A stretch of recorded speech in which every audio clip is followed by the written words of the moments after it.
Good evening, folks, and a very, very warm welcome to you. Thank you for joining us here on the Geelong Region Soccer Show podcast, the only media in Geelong promoting your sport, publicising your sport, and bringing you up to date with all the news and views of our wonderful game. My name's Tonchi Prusak. It's an absolute pleasure to be with you here tonight. It's episode 9 for 2026.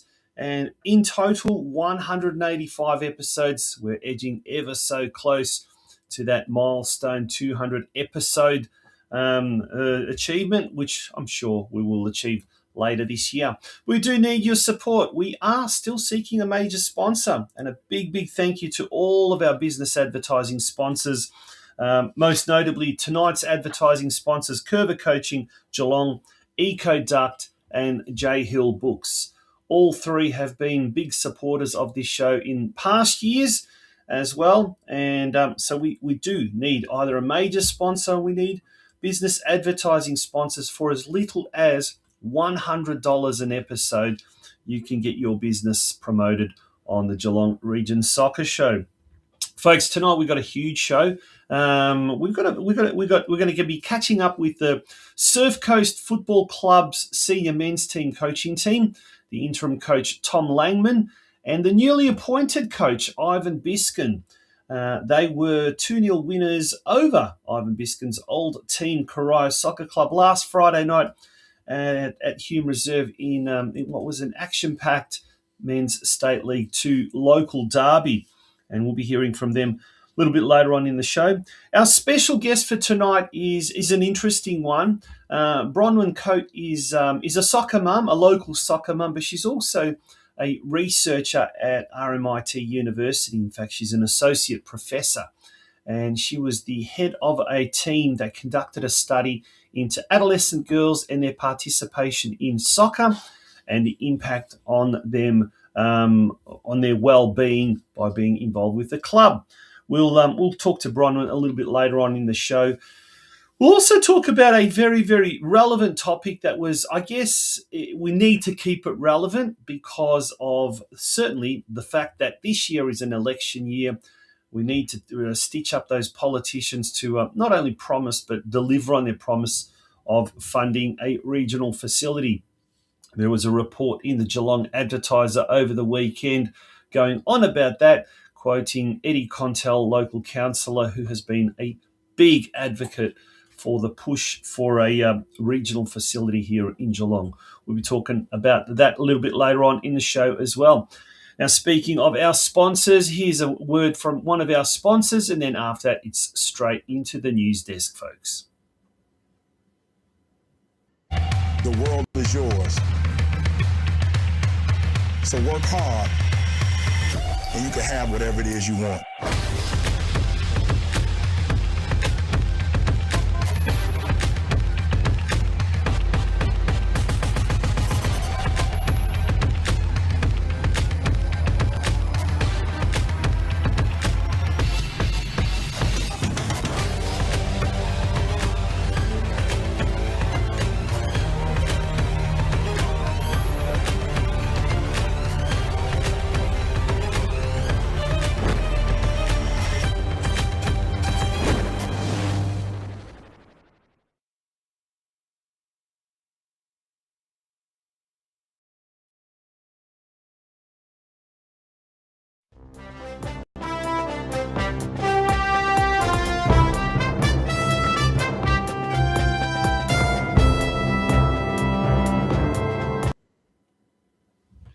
And it's time for tonight's news desk. So let's get straight into it. Lots of action over the weekend in the local game, in the world game locally.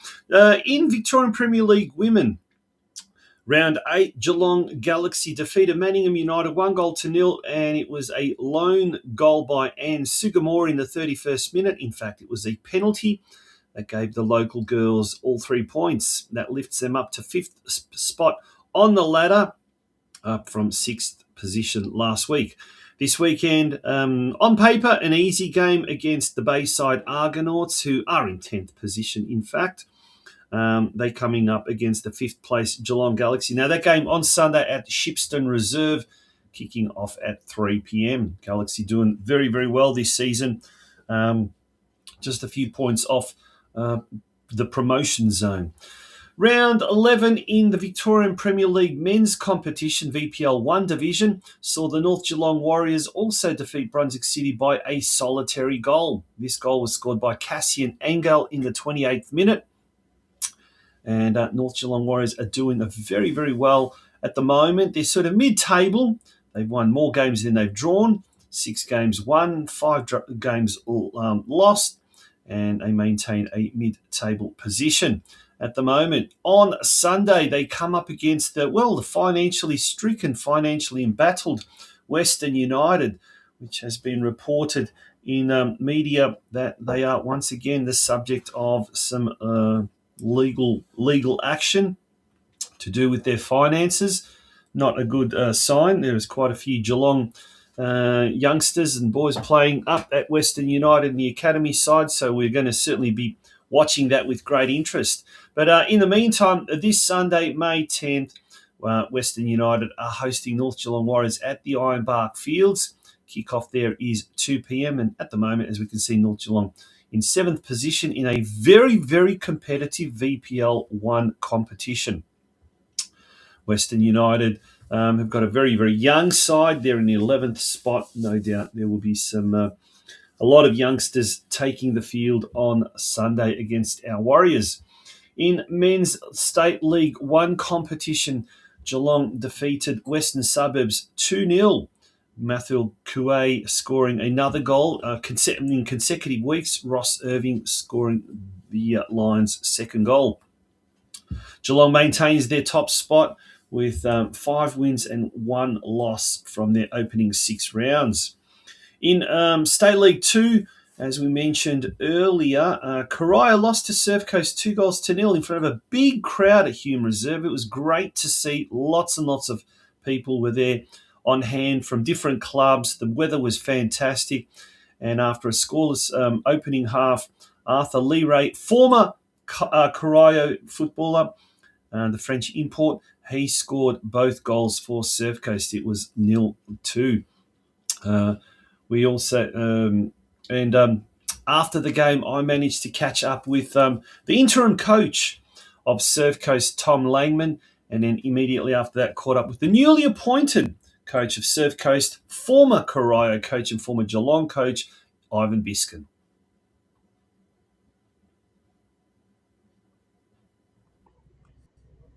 Well, a very happy coach, interim coach, I guess, of the Surf Coast Football Club, 2-0 winners over Corio, Tom Langman. Tom, first of all, congratulations, mate. How'd you see that? I think the boys, we've had a tough couple of weeks, but the last 2 weeks especially, 2 local Geelong derbies, they've come out and they've wanted to play their football, and they've done that tonight. I think first half was a bit of an arm wrestle, but second half, I think they really stepped it up and can't fault the performance at all, everywhere across the park. Yeah, Arthur scoring 2 goals against his old side. He must have been really pumped, I suppose, like coming back against here at the old ground. But big crowd, fantastic conditions. I think the entire team seemed to be very, very pumped. No, great day for football today. But no, Arthur, I think this one meant a bit more to him being his old club. Yep. You saw the first half, he probably didn't have as bigger impact as he has done in other games, but second half he kind of came into his own. It's 2 big goals and a big derby day. Now, Surf Coast seems to be adapting very, very well to the rigours and the physicalities of State 2 football. It's been kind of a bit of an up and down sort of season so far, but it's still early days yet. But overall impressions of State 2 compared to, say, last year in State 3? Yeah, it's a step up. I guess the step up's probably not as big as we might have thought it would be. I think we've shown now in the first 5, 6 games now we can compete at this level. We've kept a lot of the squad from last year, but a lot of the credit goes to the players themselves. We've got a big squad, but there's a lot of competition, but there's a great culture amongst the boys. And you can see for 90 minutes out there, they work for each other. Yeah. Now, how are the players adapted to like the change of coaches? We've obviously had a couple of coaches leave, an interim coach, and we'll talk about the soon newly appointed coach in a sec. But how are they coping with all the changes so early in the season? I can't fault the players. Again, They've responded fantastically these last 2 weeks. And even this week with Ivan coming into training, they've warmed to him, listening, they're receptive, they're taking on the feedback we're getting.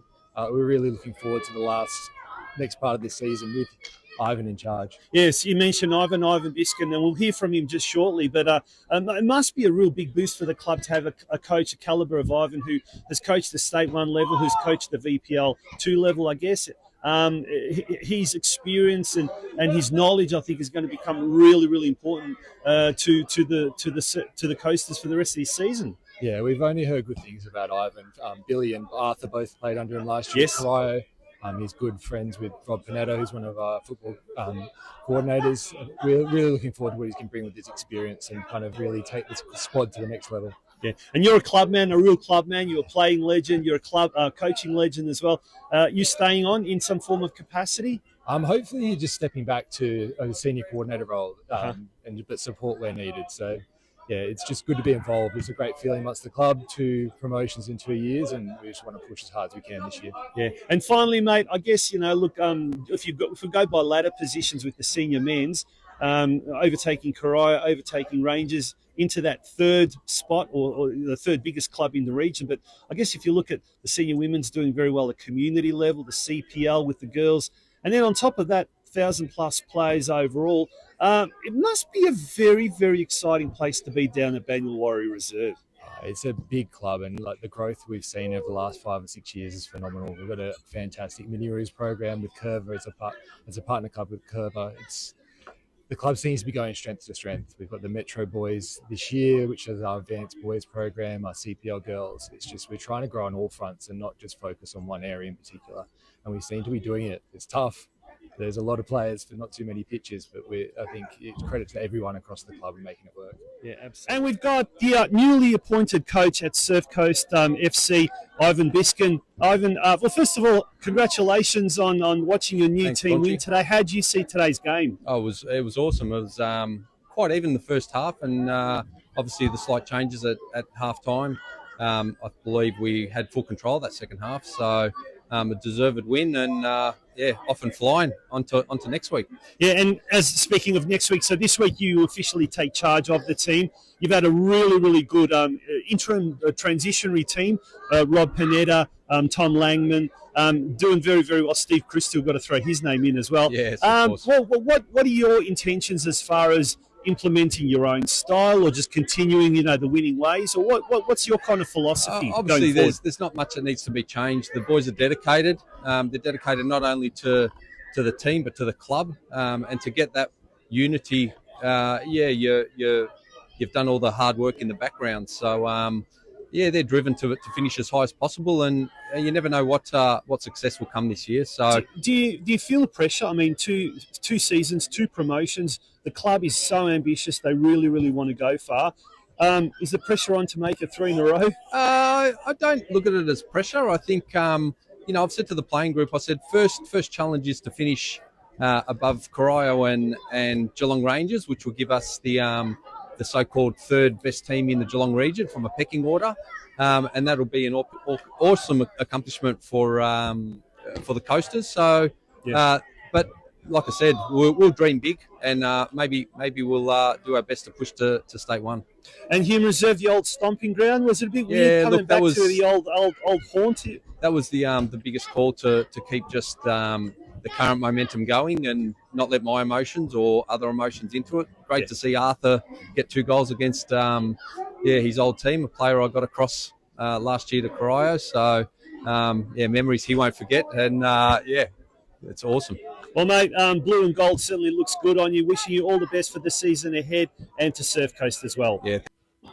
Now, we did approach the Corio coach and a couple of Corio officials as well, and they weren't very much interested in speaking to us, unfortunately. In their behalf, in their defence, Corio did have a very, very, off-field traumatic time last week off the field with some adverse media. But it just baffles me these days that, in our sport here in Geelong, there are clubs that just want the publicity, yet everyone complains when there's not enough media coverage. But anyway, we're not going to focus too much on the negatives. Having said that, this is an opportune time to just say, folks, do you really want a podcast such as this? It's up to the clubs themselves. We've only had about 4 clubs this year support us, and I'll name them. Surf Coast, and it shows. It really does show. Geelong Galaxy, one of the first clubs to support us. Bell Park Sports Club, Rose Puritina, who's a big, big person behind the scenes, pushing it, doesn't ask any questions, supports us year in, year out. North Geelong Warriors also, through their business Ausline Sports Marketing, have also supported us as well as their president and vice president, their personal business Eco Duct as well, which is a business advertising sponsor of ours today. That's it. That's the limit of support. So you as individuals, folks, you guys can help as well. You don't have to be part of a club. You don't have to be part of a business.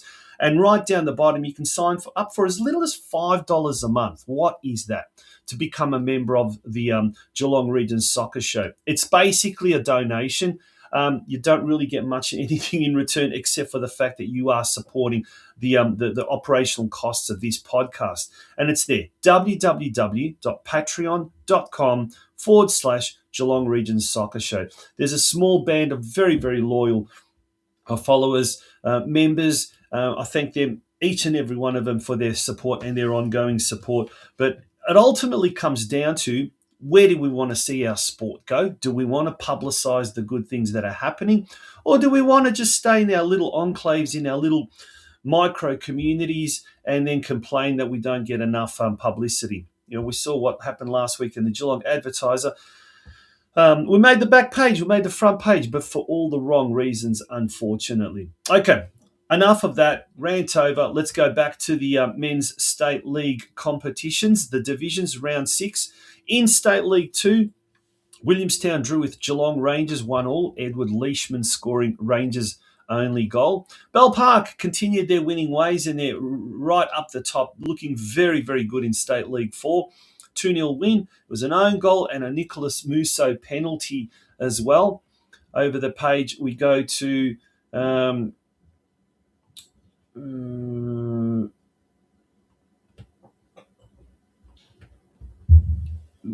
we also go to the we've lost the unfortunately, seems to me we've lost the State 5 and State 6 results. So if we have a quick look at that as well, I don't have the actual graphic for that, but nonetheless, we'll go through the results that we do have.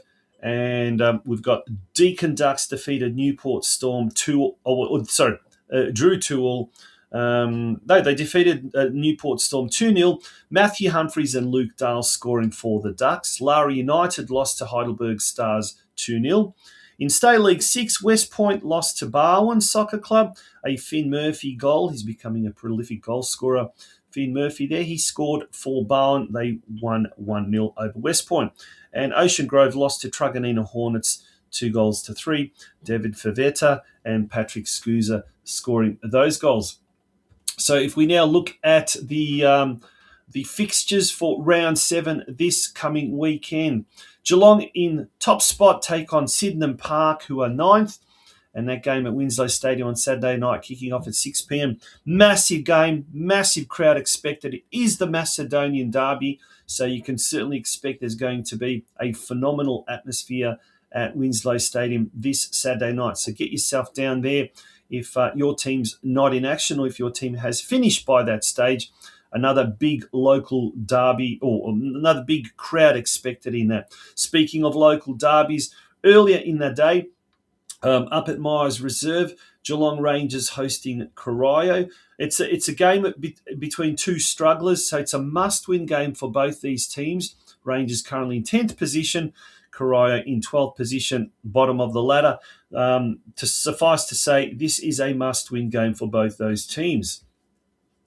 Surf Coast taking on Brimbank Stallions at Banyul Warrior Reserve. I believe it's a 5 p.m. kickoff, not a 3 p.m. kickoff. Surf Coast sitting pretty in third position, but they need a win to maintain their attack or their assault on those promotion spots. And what an achievement that would be if they were to secure promotion this year. I know it's still early days yet, but if they were to somehow secure promotion into State League One, it would be certainly unheard of. Three promotions in 3 years. Standing in their way this weekend are the Brimbank Stallions, who are currently in 9th position, a former State League One side. In State 4, Bell Park, who are in 3rd, travel to 4th place Laverton FC. A huge game, a big game this one at HD Graham Reserve. Great facilities down there. And they come up against our Bell Park, who will be certainly keen to keep their winning record happening. In State League 5, Deakin Ducks, who are in 2nd and looking very, very good. They host 10th place Thornbury Athletic at their Warm Ponds campus. Kickoff there is 3 p.m. Lara United make the long trip up to Bendigo, where they will take on 5th place Bendigo City. Game at Epsom Huntley Recreational Reserve, kicking off at 3 p.m. In State 6, Ocean Grove are away to 11th place Glenroy Lions at Wallace Reserve, and Barwon hosting 4th place Moreland Eagles at Grovedale Reserve at 5:15 p.m. An important game. A win here will see Barwon jump over the Eagles and start to look really, really good and have one eye on that promotion spot. As I said, still early days. I mean, we've only played 6 rounds or thereabouts, whatever. So there's still plenty of football left in Men's State League One this season. Well, the Women's State League One has just kicked off last week. But this week, North Geelong Warriors suffered their first loss of the season, going down 1-0 to the table toppers, Fawkner. They've got a tough game this week coming up against 2nd place Mill Park, and they will be travelling to the Partridge Street Reserve this Sunday, kicking off at 3 p.m. North Geelong doing not too bad. They've won one, they've lost one, and their one loss was against Fawkner, who are the top team at the moment. In locally, we've had already 2 games of the grading phase, and we'll take a look at the leaders of the men's grading the pools. There's 6 groups here, and these teams all at the moment have a 100% record. So in Pool 1, Group A, Barwon Soccer Club and Golden Plains are both leading the competition with 6 points. You've got Pool 1, Group B, Surf Coast and Armstrong United. They too have both recorded 2 wins from their opening 2 grading games. Group C has Bell Park. Group D has Barwon's 3rd team. Group E has Golden Plains' 3rd team. And Group F has Geelong Soccer Club's 3rd team as well. So we've got, how many is that? 2, 4, 5, 6, 7, 8 teams at the moment enjoying a 100% win record in the men's competition. In the women's league, there are 3 pools or 3 groups, and at the moment we've got 6 teams that have recorded 2 wins from their opening 2 games. In Group A, Surf Coast and Golden Plains. In Group B, Deakin Ducks and Ocean Grove.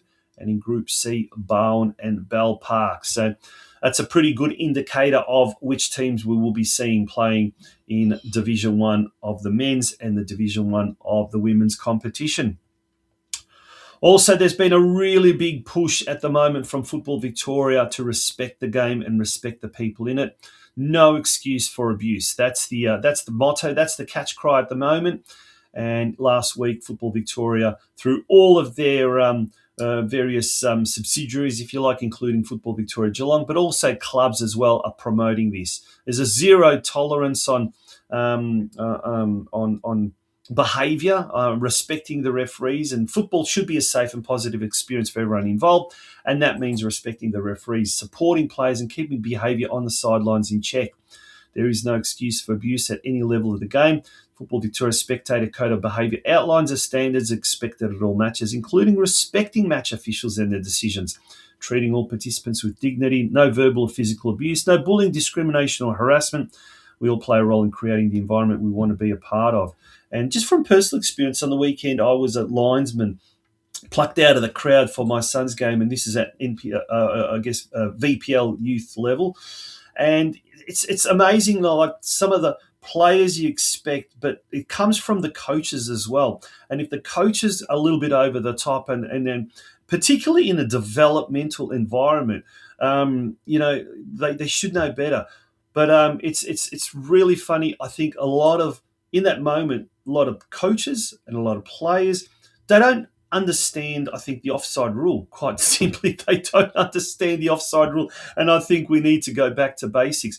Having said that, my observation as well is the referees also have a part to play. And when you see some referees blatantly on a power,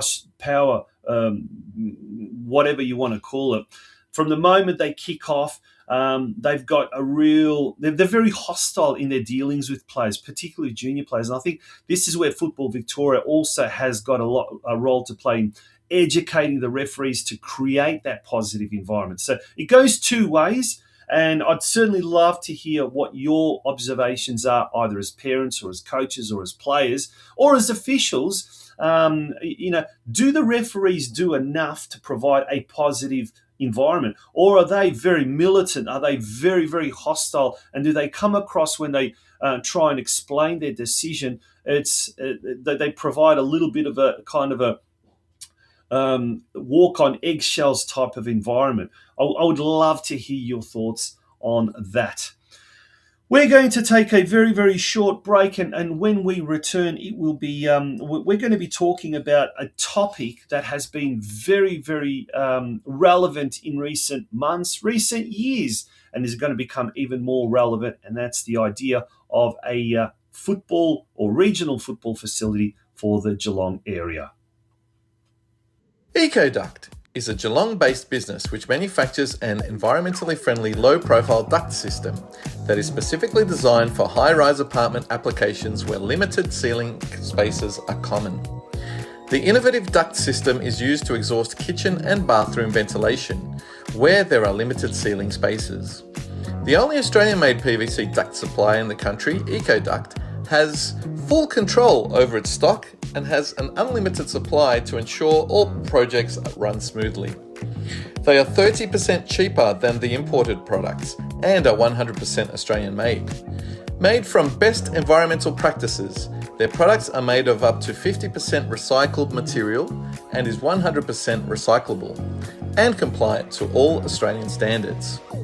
For more information, call EcoDuct now on 03 5278 5573. That's 03 5278 5573, or visit their website at ecoduct.com.au. EcoDuct are proud sponsors of the North Geelong Warriors Football Club.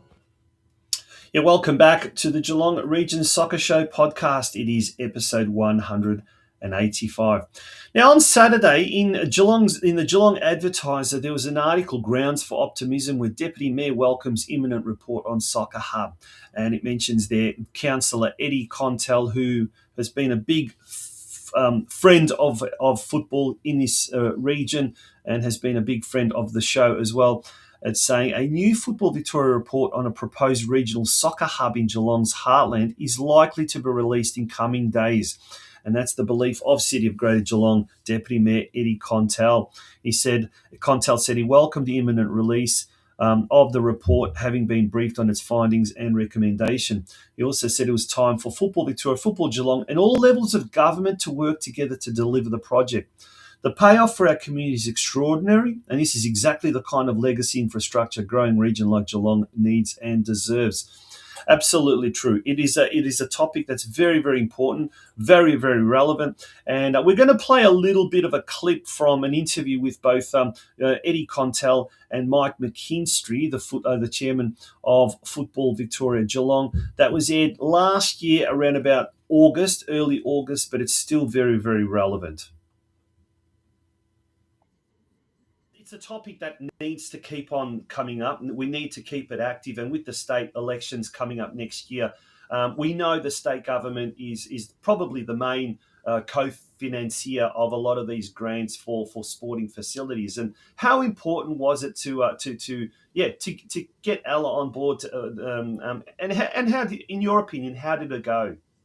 Yeah, no, look, I think it was a really, really positive meeting. And hats off to Eddie. We're not sort of blowing one another's trumpet here, but I think a lot of people in the community know this has been a topic that's been discussion for many years, and for various reasons, it sort of sometimes loses a little bit of momentum. And good on Eddie. Recently, between him and I and some others, we've tried to breathe some fresh energy into the focus on a regional facility. And then when we chapped on Ella's door, it was like an open door. Very much come in, talk to us, and she's very, very supportive. And I think it was a really, really positive meeting. We've still got a lot of things to do to plan for the future. But one of the things, for example, coming out of that Eddie will probably talk on is the potential now to catch up with Richard Marles, which is actually in the pipeline. So that's one of the things as well. So we talked to both state government and then talked to, as where appropriate, the federal government as well. Yeah. Now, Eddie, early in the year when we spoke, we talked about how the city of Greater Geelong is quite on board with it, particularly councillors yourself and Councillor Anthony Aiken, who's up in the north. And the idea of, it's still obviously kind of more in the thought stage, but the idea is to have the regional facility up in the north and a sub-regional facility down in Armstrong Creek. Can you tell us a little bit more about kind of, for those who aren't aware of what is happening in the background, the reports that have been issued and all of that kind of stuff, give us a little bit of a kind of an update as to what we could expect in the next, say, 2 to 5 years with regards to football facilities in the Geelong area from the City of Greater Geelong perspective. Yeah, sure. So since you spoke to us last, there's been a lot of work go on at various levels, council and also Football Geelong and Football Victoria. And what we did is we refreshed all the numbers and made sure that we had the correct data for where we are today. And so as such, Football Victoria, Football Geelong created the 2025 State of Play report, and then the City of Greater Geelong updated its Regional Sports Development report, which what that indicated is exactly what we thought, is that the numbers that we had going back to 2021 have well and truly been surpassed. And I think we mentioned it previously that, based on current population and participation, we're down about 30 pitches in Geelong. So that's really important to know. The other thing that was really important was the next steps. I mean, you might recall when we spoke on this show last, Tonchi, that the next steps were to create a business case so that we could then quantify where the site might be for a regional facility. And yes, it's a topic that's been going on for years, and it is something that we need to keep relevant. We need to keep at the forefront of all of our conversations leading up to the state elections later this year. And if you're trapped in your little isolated enclave and thinking, well, how's this going to benefit me and how's it going to benefit my club? Trust me, a regional facility is going to have a huge flow-on effect for our sport. And what's good for our sport is ultimately good for our clubs and ultimately good for our players. Trust me on that one.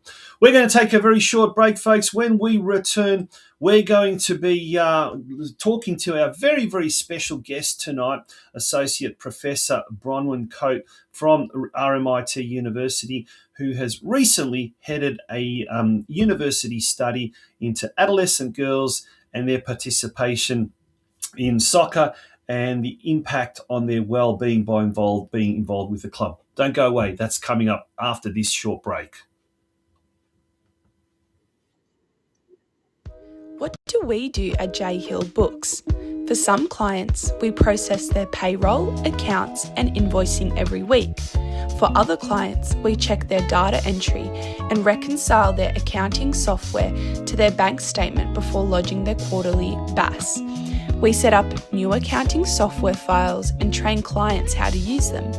We work with clients across varied industries, from hospitality to construction to disability support to professional services and tradies. As we have a team of bookkeepers, we can offer uninterrupted service to our clients. Our preferred method of bookkeeping is using Dext and Xero. J Hill Books is a Xero Gold partner and a registered BAS agent. One important message we would like to convey right now is that from July 1st, 2026, Payday Super is coming. This means all employers need to pay super on the same day they pay their wages. This will have a huge impact on cash flow for employers, and they need to start preparing for this now. Please get in touch if we can help you with this transition. Visit our website at www.jhillbooks.com.au or contact us on 0402 469 The Geelong Region Soccer Show podcast. Oh, folks, it's episode 9 of 2026 season. It's we're already whizzing through the year as it is, and lots happening both on and off the park. And quite recently, we had a new research with RMIT that basically developed a conclusion that football is more than just a sport. And girls in particular don't just find a team when they play football, they find their people. And new research with RMIT and a local club, North Geelong Warriors, is showing something pretty powerful, in fact. When girls feel a genuine sense of belonging in their team, everything changes. Confidence grows, friendship deepens, anxiety drops, it becomes more than training and game day, and it becomes a space where they feel supported, seen, and part of something bigger. We know that. We those people that are involved in sports certainly know that, but now it's actually becoming something that the academic world is really taking a keen interest in. And it's as I said, it's become the community side of things in particular is becoming a space where these young players feel supported. And how often, as a parent myself of kids doing sport, you often say, "Yep, you don't have a social life during the sporting season, and you're driving like a taxi from training to games and this and that, but you wouldn't have it any other way because it's keeping the kids off the street, it's keeping them entertained, and it's keeping them occupied." Now, according to this study, one player put it best: "My soccer family is always growing," and that's what community football is really building across Geelong right now. And not just better players, but stronger, more connected young people. Now, to tell us a little bit more about this particular study that was conducted by RMIT University and the outcomes that came from it, it's an absolute pleasure to welcome to the show tonight Bronwyn Coate, who joins us. Bronwyn, good evening and welcome to the Geelong Region Soccer Show podcast. Yeah, thanks, Chauncey. It's great to be on your show. Thanks for inviting me, and hello, everyone. Yeah, absolute pleasure. Now, Bronwyn, obviously you're a researcher at RMIT University, and I'm really intrigued by this. This came out, I guess, a couple of weeks ago, and it was promoted by Football Victoria Geelong on their social media, and we saw those little screenshots there. But tell us a little bit more about the program, Adolescent Girls' Participation in Soccer and the impact on wellbeing, and how it came about, essentially. Yeah, thanks. It's a good question to start. So this project was funded by Vic Health as part of their Growing Healthy Communities scheme. And really what that scheme is all about is being on the front foot for advancing healthy, resilient communities. And they have various target populations that they're interested in, and adolescent girls is one of them, particularly given some of the alarming evidence around, growing eating disorders, a sense of isolation and loneliness, even though, a lot of young people are on social media and that type of thing. So we designed a study to target adolescent girls and specifically look at the role that participating in a team sport like soccer has on their wellbeing. So With this study, we needed to partner, obviously, with the club, and we initially had a different club that we were working with, but they weren't able to get sufficient number of adolescent girls to field enough teams. And my son had recently... That's really interesting, yeah. Yeah, it is, isn't it? But my son had recently moved over to North Geelong, Warriors, and just through some conversations with them, they have a really strong girls and women's program, and like a dedicated committee to support girls and women's football, and they were really giving the signal that they were a supportive environment and very sort of willing and proactive in getting behind the study. So that's sort of how it came about. And tell us, Bronwyn, what did the study effectively involve? What did the research component involve? I'm sure there was probably questionnaires that the girls had to fill out. Was there parental involvement? Was there coaches and officials, etc.? So how did that actually kind of get executed, so to speak? Yeah, no, thanks. Another good question. So to actually conduct the research, we had multiple participants that we engaged with. So there was parents, first of all, that we needed to get their consent, because obviously the players being adolescent girls, we needed to have parental consent that we could, involve their girls. So it was really important getting the club on board to be behind the project, and then getting parents behind it also. So we started with a survey that was administered to parents, and it gave them a sense of what the project was about. We had information sessions as well. And so we had really good buy-in, through the club, through the parents, and then we were able to invite players who we obtained the parental consent for. And then with the players, we did another survey with them, and also we conducted in-depth interviews with 20 players as well. And then also we had a focus group that involved club officials, as well as some parents as well through that. So, Sorry to cut you off. No, not at all. In the intro, I did mention how those of us who are involved in community sport, who have either coached in the past, or soccer parents, or sporting parents for that matter, know the value of having your kid involved in sport. And even though in this day and age it can become quite an expensive proposition, you wouldn't have it any other way, because that you're keeping the kids active, you're keeping the kids off the street, which here in Geelong is a big thing. But from a researcher's point of view, what were some of the findings that you found out that probably, you weren't expecting it? Yeah, no, look, I mean, obviously we know that having young people, regardless if they're girls, boys, is a good thing for maintaining physical health. But there is increasing evidence that being involved in a team sport like soccer acts as a socially protective practice that can be good for building resilience and helping young people's mental well-being as well. So with this study, we were interested in looking, establishing a base of evidence to say, yes, this is true, and we did that. But what we found really interesting was that aspects around team belongingness really amplified the wellbeing outcomes that we had. So for players who had a strong sense of connection to their team and a strong level of belonging, they were the ones that had the really the most profound impact in terms of these positive wellbeing outcomes. So the wellbeing outcomes that we looked at included peer relationships, meaning and purpose, life satisfaction, body image, and anxiety. So across these 5 measures, the players who had the strongest level of belongingness to their team also had the best outcomes across these measures. And that was something that we were able to prove with statistical significance. So it was a really powerful finding.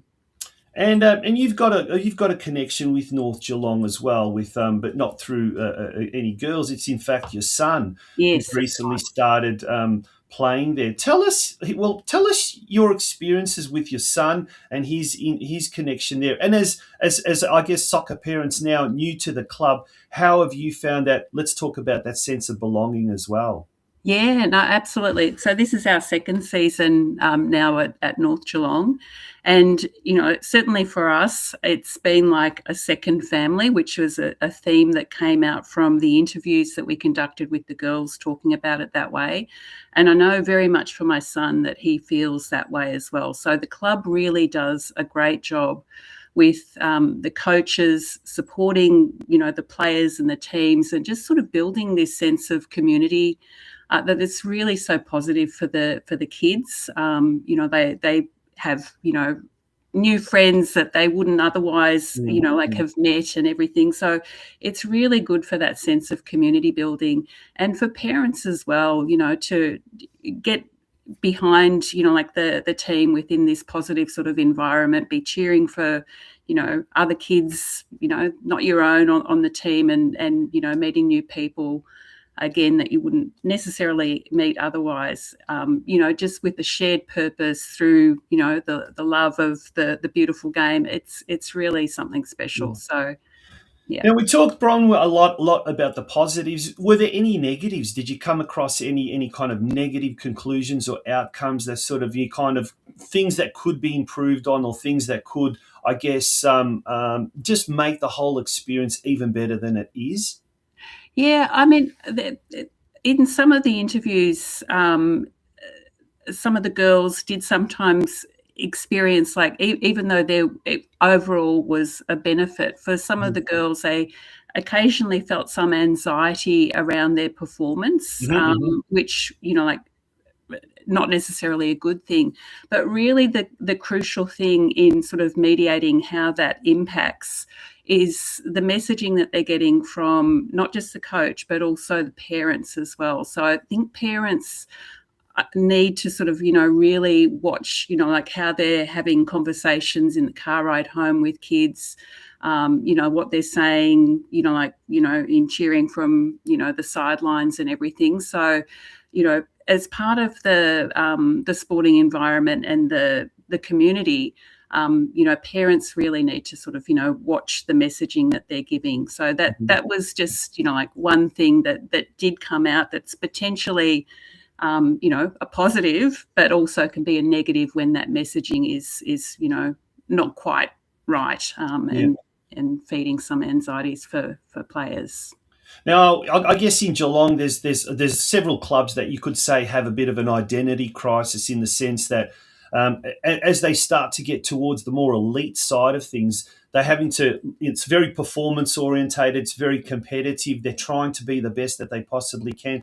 But at the same time, within that club structure, they then struggle to kind of maybe cater for the recreational kids, the kids that are not there for the performance side of things. They just want to be there for the participation side of things. And I think there's been a couple of clubs around Geelong who have had a difficulty in trying to kind of cater for both. And I guess the smaller the club, the harder it is. But I guess a big club like North Geelong has components of both.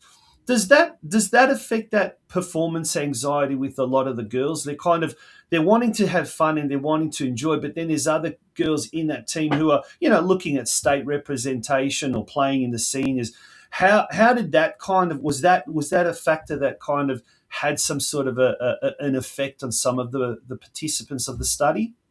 Yeah, look, it's probably fair to say that the players in the interviews that mentioned the sense of anxiety,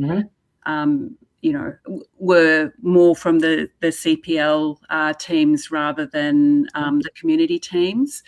But still, I think the girls are up for the competition too. Though. A sense of mastery is something that is really meaningful for them, and very satisfying in terms of their higher order needs of I'm getting good at this, I'm on track, I'm capable, and that's a positive thing that we want to be encouraging in girls as well. So I don't think it's it's either fun or it's super competitive and going for the best. It can be both. It can be a But confusion, sort of, again, the messaging is what's really important, and keeping things fun and, ensuring that players feel respected. So, when there's, improvement in performance, that is recognised, even though, like a player might not necessarily be, the star on the team. Yep.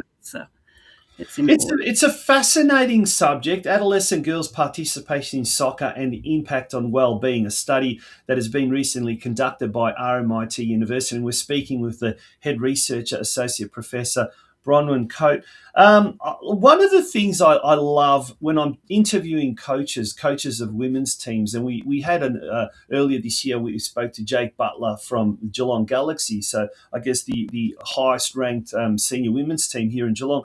And look, one question I love asking is a lot of these coaches, particularly male coaches of women's teams, do you approach coaching women's teams differently to that you do men's teams? And most of them do say you do. You have to approach it in a different way. Girls are a lot more emotional. They listen, whereas the boys generally don't. They think they know it all. But also, you have to really explain a lot of your decision, not justify, but explain it. And there is that emotional element behind it. So that's the coaching aspect of it. As a club, so can clubs approach the way they deal with female football as opposed to, say, male football? Was that maybe something that was explored in the study? And is that maybe now, have we got a lesson there for other clubs to follow as well? Yeah, I mean, it's certainly not a, one size fits all. There are, differences between the girls and the boys, and then even, like across different age groups as well. The needs, they don't necessarily remain static. But it's clear that at North Geelong they're doing a lot of, good things to support, players, and that's sort of, feeding through in terms of their retention as well, which is, I think, a big issue, and maybe, helps explain, why we had to move to have a different partner to what we initially had envisaged with the project. And yes, I echo the sentiment that, girls teams, they need sort of, more time for, the social aspects and, understanding. Team bonding, yeah. Yeah, that's right. And it's just a difference that exists.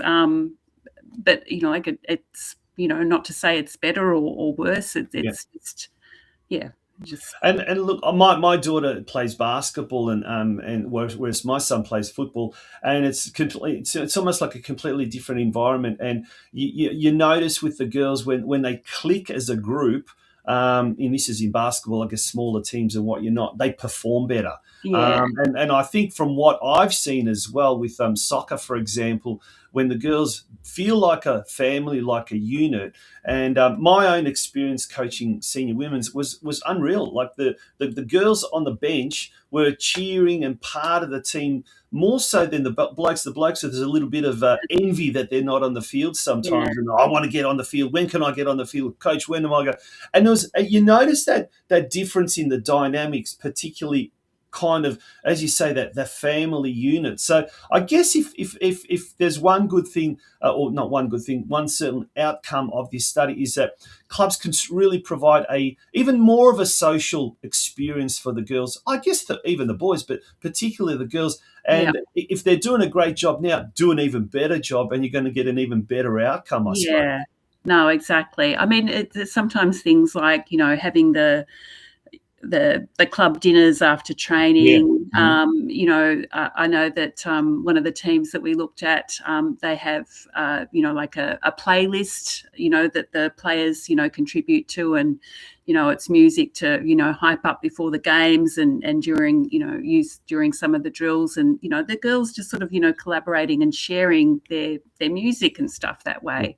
Again, it's sort of, like a way of, sort of bonding and extending some of that, broader sense of community that comes through playing football together. Well, like I said, it's a fascinating topic, a fascinating study, and will this be made, I guess, available to anyone either at North Geelong or the wider football community? Because did you say it was sponsored by or funded by Vic Health? Are the findings going to be made public or anything like that? Yeah, I mean, it's a good question with Vic Health and this particular scheme. They just take the report, but there are some community impact case studies that are out. RMIT's recently released one, and Vic Health is soon going to have an impact case study of this that they feature on their website under the Growing Healthy Communities program.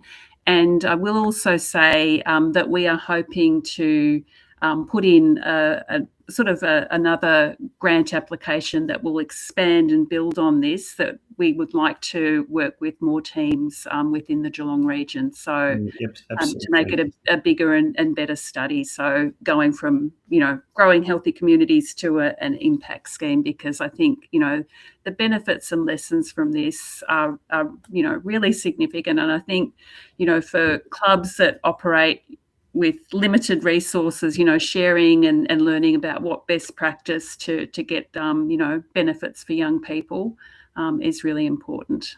Yeah, no, it's absolutely fantastic. You hear about this stuff, and I think we need more of it. That's for sure. Yeah, We definitely need more of it. Absolutely. Yeah. Bronwyn, thank you so much for joining us here on the Geelong Region Soccer Show. It's been an absolute pleasure. Certainly, well, thank you for getting involved in a program such as this, and really, really illustrating the positive benefits of young ladies being involved with a sporting club. In this case, North Geelong Warriors as well. And like I said, we hopefully this kind of stuff really gets to all the politicians and the media out there who just probably underestimate the power of our sport, football, and its benefit to the community. Agree. Yeah. No, thank you very much for having me on the show. Good on you. Great. Bronwyn Coate, head researcher at